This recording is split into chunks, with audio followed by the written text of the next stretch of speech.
All right, so an update to routes here. First and foremost, routes have been rewritten. All of the physics, all of the importing processing logic has been rewritten to be more accurate. So now when you import a route,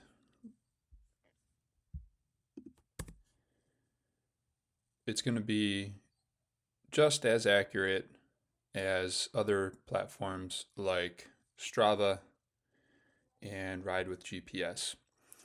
Previously, our data was a little bit sparse, and for example, when you rode around this little lake, these corners would have been cut. So this is now high fidelity GPS data that should be as close to reality as possible with the quality of the data that you are uploading.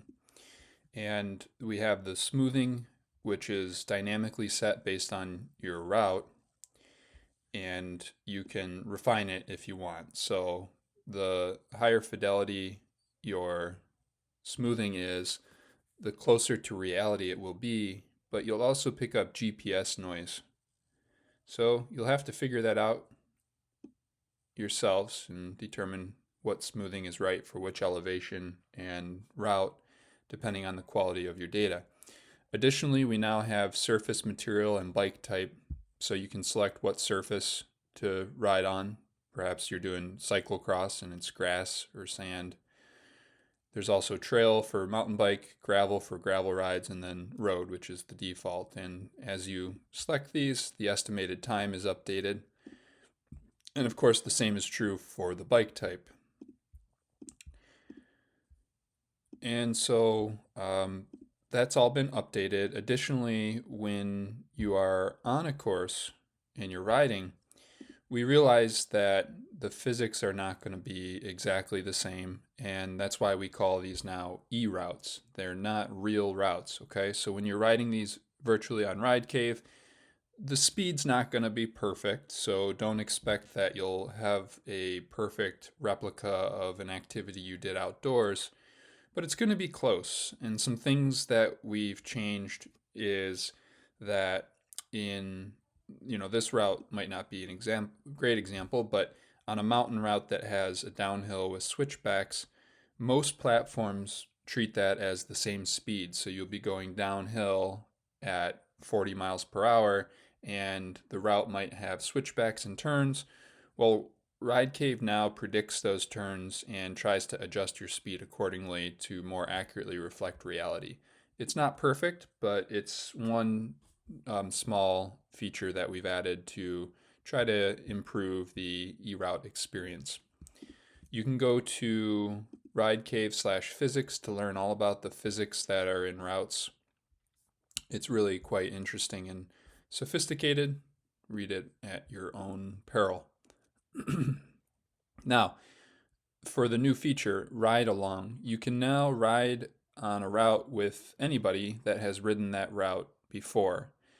This is all building up to real-time route experiences, so you'll be able to group ride with people on routes or ride with them anywhere in the world. We've also overhauled our Ride Anywhere feature using new maps and a little bit new functionality here, so you can play with that if you'd like.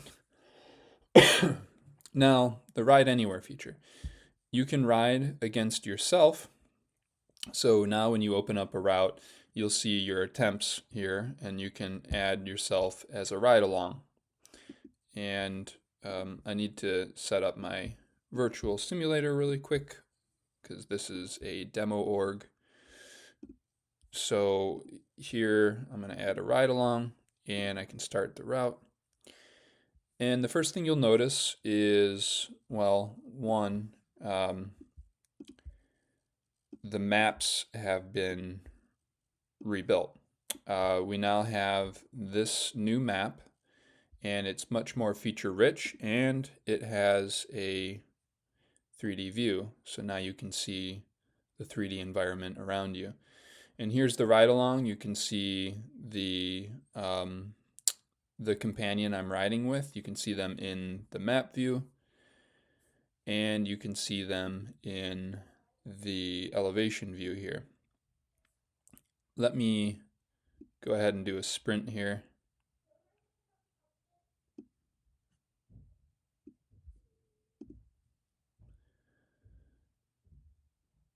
Now I'm sprinting away at 580 watts. You'll see me separate in the map views accordingly.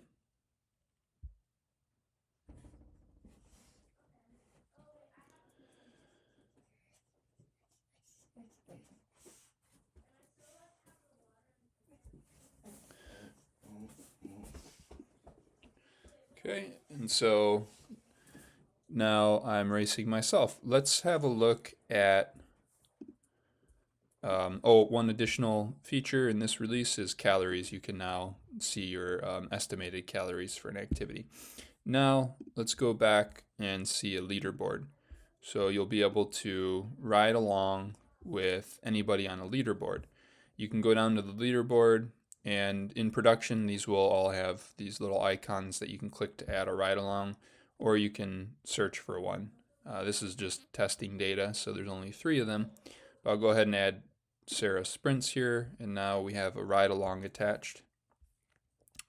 And I'll hit start ride. And so here we see a ride along on Hard Knot Pass. And you can see again the relationship of my performance to the ride along. Let me reduce the watts here. This is a bit high. So I'm pulling away from this individual, and you can see the performance here on the map. And again, not all environments have 3D structures, so when you flip to 3D in the map, you might not see much. So that's ride along, and when you do a ride along, you'll see the data in your ride summary that you rode with somebody. And over time, we're going to improve this. We'll likely add multiple ride-alongs, and again, the ability to do real-time ride-alongs. And we have a special feature coming up where we hope to showcase some pros on the platform so that you can ride against pros or other sort of famous people. Thanks.